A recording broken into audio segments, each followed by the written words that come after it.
বর্তমান বিশ্বে সর্বোচ্চ জনসংখ্যার দেশ ভারত। আনুমানিক ৫ থেকে ১০% ধনী, ২৫ থেকে ৩৫% মধ্যবিত্ত এবং ৫৫ থেকে ৬৫% নিম্ন আয়ের মানুষ বসবাস করে ভারতে। সমাজে দানের কথা উঠলেই চোখে ভাসে বড় বড় ধনকুবেরদের প্রতিচ্ছবি। কিন্তু বাস্তবে সমাজের উন্নয়নে কারা বেশি দান করেন, ধনী নাকি সাধারণ মানুষ? এমনই একটি গবেষণায় উঠে এসেছে চমকপ্রদ তথ্য।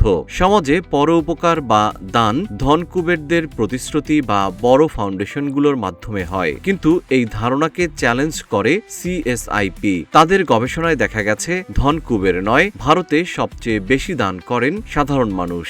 সিএসআইপির তথ্য অনুযায়ী ভারতের সাধারণ পরিবারগুলো বছরে প্রায় ৫৪,০০০ কোটি রুপি বা $৬ বিলিয়ন দান করেন।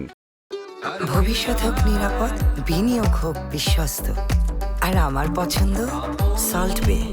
ওয়েলকাম টু সল্ট বে।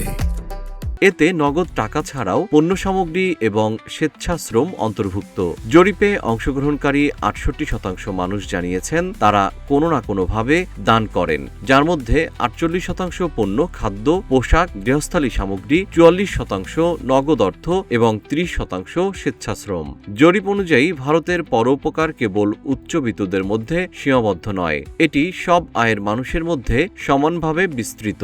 দানের ৪০ থেকে ৪৫% সরাসরি ধর্মীয় প্রতিষ্ঠানে যায়, বিশেষ করে গ্রামীণ এলাকায়। শহরাঞ্চলে ধর্মীয় প্রতিষ্ঠানের পাশাপাশি ভিক্ষুক এবং নিঃস্ব মানুষরাও সমপরিমাণ দান পান।